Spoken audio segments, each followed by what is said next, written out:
इतिहास में ये भी देखा गया है कि धर्म परिवर्तन भी सबसे ज्यादा भारतीयों का या स्पेसिफिकली कहूँ तो हिंदुओं का ही ज्यादा हुआ है। ऐसा इतनी आसानी से क्यों धर्म परिवर्तन हो जाता है हिंदुओं का? मैं इसको इस तरह से रखना चाहूंगा कि दुनिया में सबसे ज्यादा हिंदू ही क्यों हैं जो धर्म परिवर्तन करना स्वीकार कर लेते हैं। भाई दुनिया के सब धर्म इतना तो करते हैं कि दूसरे धर्मों को नीचा समझते हैं, ये बिल्कुल है। आप एक आम मुसलमान के पास जाएं, उसमें एक आंतरिक श्रेष्ठता का भाव होगा, वो कहेगा मुस्लिम ऊपर है, हिंदू नीचे है। आप एक सिख के पास जाएं, उसमें भी श्रेष्ठता का भाव होगा, सिख ऊपर है, बाकी सब नीचे हैं। ईसाई के पास जाएं, उसमें भी यही भाव होगा कि ईसाई बेहतर होता है, बाकी सब नीचे होते हैं। हिंदू अकेले लोग हैं जो कहते हैं हिंदुओं के अंदर भी कुछ ऊपर है, कुछ नीचे है। ये गजब कारनामा करके दिखाया है हिंदुओं ने। उनको सबको पता है कि अगर किसी का धर्म बदलवा सकते हो तो वो हिंदू ही है, और कोई तैयार ही नहीं होता, और किसी पर कोशिश करना ही बेकार है। वो अपना धर्म छोड़ने को तैयार नहीं होगा, हिंदू तैयार हो जाता है।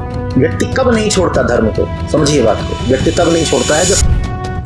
आप सभी को जय मसीह की। मेरे प्रिय भाई बहनों, परमेश्वर आपके परिवार को बहुत सारी आशीष दे।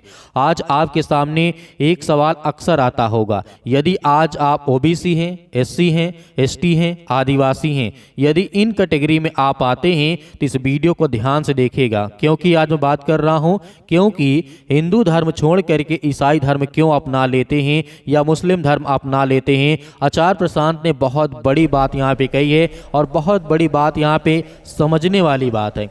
देखिए, यहाँ पर हम जानते हैं भारत देश में लगातार जातिवाद, धर्मवाद, मजहबवाद तरह तरीके से सदियों से रहा है। ये कोई भी नहीं कह सकता है कि पहले नहीं था, 100 साल नहीं पहले था, 1000 साल पहले नहीं, 3000 साल पहले नहीं था।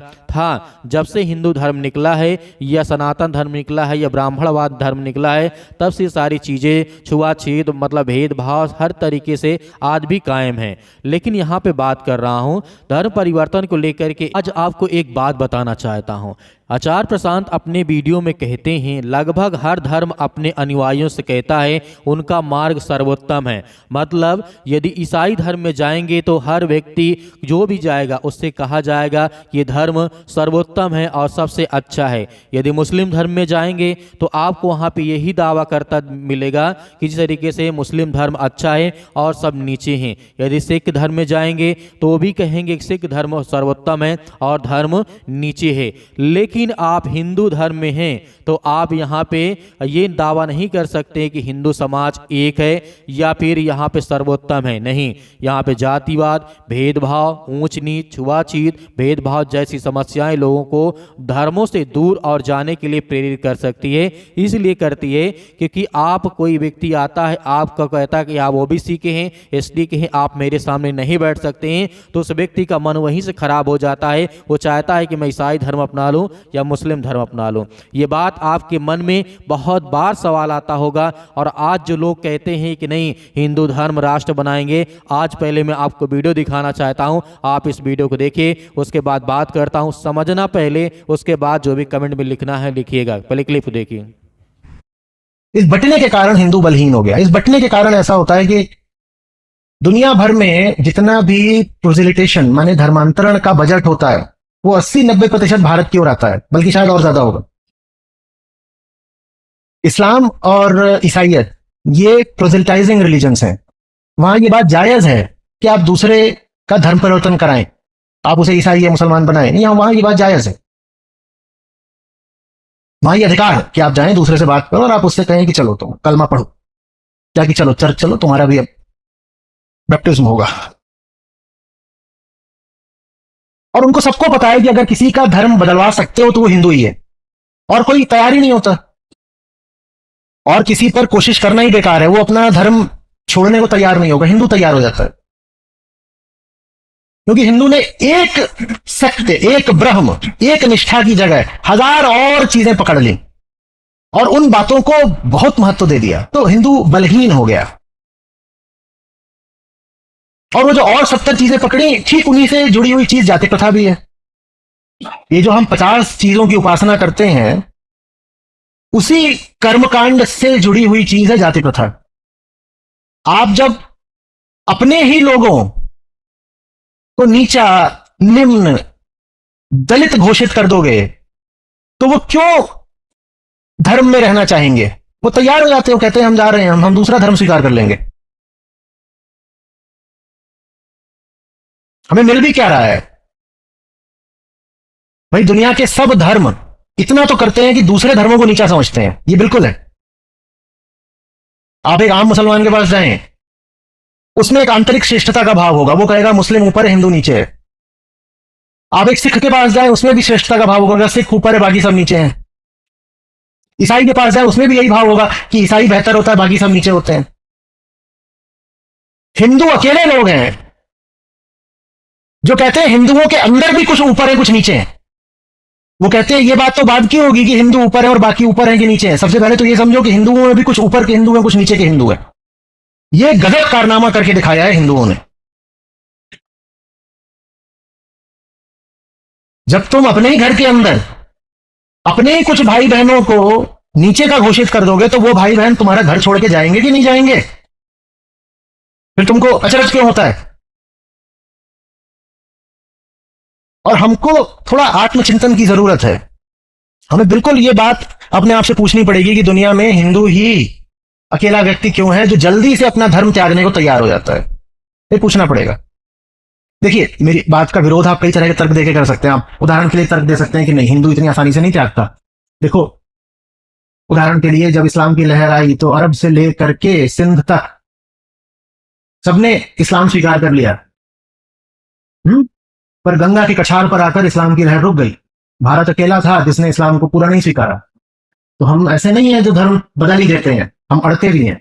ये दिल को बहलाने वाली बात है, ये दिल को बहलाने वाली बात है। और अतीत तो छोड़िए, आप आज भी देख लीजिए ना, आज भी क्या हो रहा है। आज भी छोड़ने को तैयार है। व्यक्ति कब नहीं छोड़ता धर्म को, समझिए बात को। व्यक्ति तब नहीं छोड़ता है जब प्रेम हो। प्रेम, और प्रेम 1000 से नहीं हो सकता। जो 1000 से प्रेम करता है उसका प्रेम कैसा होगा? कैसा होगा? हाँ, कैसा होता है? प्रेम ही नहीं है ना। प्रेम तो एक से हो सकता है ना। एक निष्ठा नहीं है सनातन धारा में, इसलिए सनातन धारा इतनी बलहीन हो गई। एक निष्ठा, सबके अपने अपने, सबके अपने अपने, अपने अपने रीति रिवाज, अपनी अपनी मान्यताएं, अपने अपने विश्वास। और इसको फिर हम बोलते हैं यही तो हमारी खूबसूरती है, हमारी विविधता। हम सब कुछ स्वीकार कर लेते हैं, सब कुछ चलता है। कोई कौवे की पूजा कर रहा है, वो भी चलता है, कहते कौवे ही असली है, यही है। ये सब नहीं चलेगा, कौवा पूजन, ये सब ताकत को कम करने वाली कथाएं हैं। मन तो वैसे ही बटा हुआ है, मन में हजारों तो पहले से ही हैं। धर्म होता है मन को एक की तरफ ले जाने के लिए। अगर धर्म भी आपको एक की जगह अनेकों की तरफ ले जा रहा है, तो ऐसा धर्म आप में बल का संचार नहीं करेगा। बात समझ में आ रही है? और समझना, वो जो एक है ना जिसके प्रति आपकी निष्ठा होनी चाहिए, वो ऐसा होना चाहिए कि उससे ऊपर का कुछ हो ही ना। बात थोड़ी सी सूक्ष्म है, ध्यान देंगे तो ही समझ में आएगी। भाई, अगर मैं कहता हूं कि एक है मेरा मालिक और बस मैं उस मालिक के आगे झुकता हूं, किसी और के आगे झुकूंगा नहीं, तो फिर मेरा वो मालिक कैसा होना चाहिए? वो मेरा मालिक फिर अव्वलों में अव्वल होना चाहिए, बियॉन्ड द बियॉन्ड होना चाहिए। ठीक, तभी तो उस मालिक से मुझे ताकत मिलेगी ना।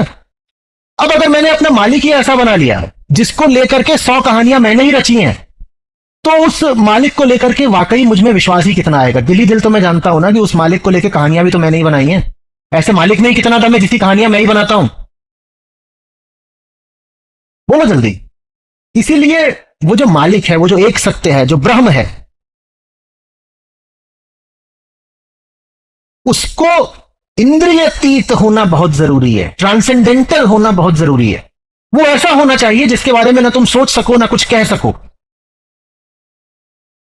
वही समस्त उपनिषदों का लक्ष्य है, उसी की बात बार बार भगवत गीता में हुई है। वो ऐसा होना चाहिए जिसकी बात ना जबान कर सकती हो, आंखें जिसको देख नहीं सकती, कान जिसको सुन नहीं सकते, जिसकी कोई मूर्ति नहीं हो सकती, जिसकी कोई छवि नहीं हो सकती, जो बिल्कुल निर्गुण हो, जो एकदम निराकार हो। तभी तो उससे ताकत आएगी ना। क्योंकि जो सगुण है, साकार है, वो तो हमारे ही जैसा है। जो कुछ सगुण साकार है वो तो मिट्टी से उठा है और मिट्टी में मिल जाना है। बताओ, उस पर हम कितना भरोसा कर सकते हैं? कर सकते हैं क्या? जिस किसी के बारे में कोई कथा कहानी बनाई जा सकती हो, वो तो हमारे ही जैसा हो गया ना।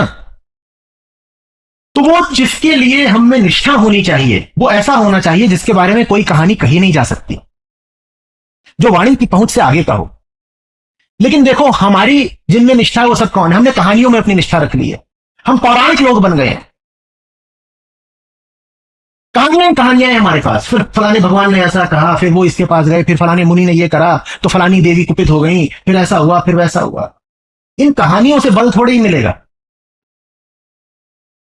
इसलिए फिर जब परीक्षा की घड़ी आती है तो हिंदू अपने आप को कमजोर पाता है, क्योंकि उसके पास बस कहानियां हैं।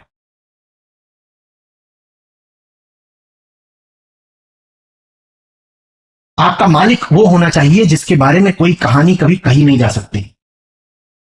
वो कहां से आया कहां को जाएगा कुछ कहा नहीं जा सकता। मुझे इतनी तकलीफ हुई, तो ये शिवरात्रि भी थी, उस पर एक सज्जन है, वो शिव से अपना बड़ा ताल्लुक बताते हैं। वो बता रहे थे कि शिव के माँ बाप कौन है।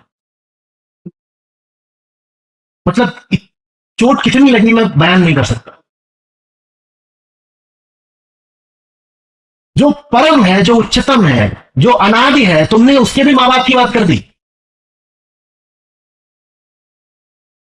जिसका माँ बाप है कोई, वो तो फिर तुम्हारे जैसा हो गया ना, क्योंकि अगर उसका जन्म हुआ है तो मृत्यु भी होगी। जिसकी मृत्यु हो सकती है वो अनंत कहां हुआ? और अगर वो अनंत नहीं है तो तुम्हें अनंत बल कैसे देगा?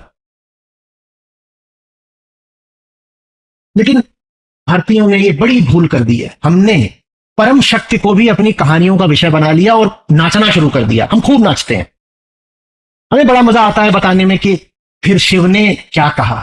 और पौराणिक कहानियां भरी हुई हैं सब बातों से कि फिर शिव रोने लग गए। हमने अपने आराध्यों को भी बिल्कुल अपने जैसा बना डाला। और अगर आपका आराध्य आपके जैसा है तो वो आपकी सहायता कैसे करेगा? आपकी सहायता तो वही कर सकता है ना जो आपसे कहीं ज्यादा श्रेष्ठ हो। हमने अपने आराध्यों को भी बिल्कुल अपने जैसा बना दिया। तो बड़ा मजा आता है। अहंकार को तुष्टि मिलती है ना कि देखो वो जो भगवान है, भगवान भी हमारे जैसे हैं। जैसे हमारा परिवार होता है ऐसे भगवान का परिवार है, पति पत्नी 2 बच्चे। इससे ये सिद्ध होता है कि मेरी जिंदगी ठीक चल रही, क्योंकि जैसे ये मेरा परिवार चल रहा है वैसे भगवान का ही मैं परिवार बना दूंगा। अगर तुमने अपने भगवान को अपने ही जैसा बना डाला तो मुझे बताओ वो भगवान तुमसे श्रेष्ठ कहां रहे? वो कैसे तुम्हारी सहायता करेंगे? कितनी कहानियां बनती। और फिर उसने उनसे क्या कहा? हमें इसी में बड़ा मजा आता है।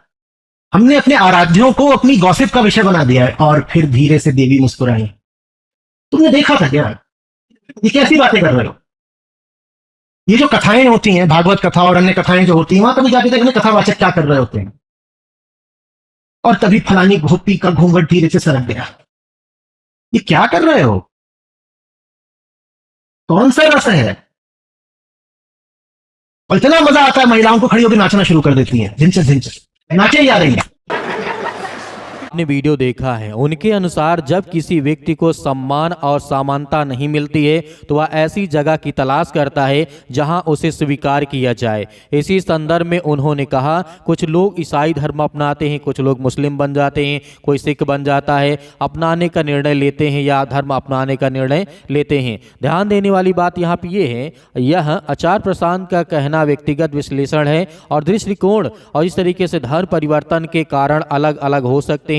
जिस तरीके से किसी के लिए जाति है, किसी के लिए छुआछूत है, किसी के लिए भेदभाव है, किसी के लिए ऊंचा नीचा है, या किसी को ओबीसी एससी एसटी आदिवासी सोचा जाता है, या किसी को कमजोर समझा जाता है। तो तरह तरह के मतलब हिंसाएं हो सकती हैं, तरह तरह की समस्याएं हो सकती हैं। उसके चलते लोग धर्म परिवर्तन करते हैं।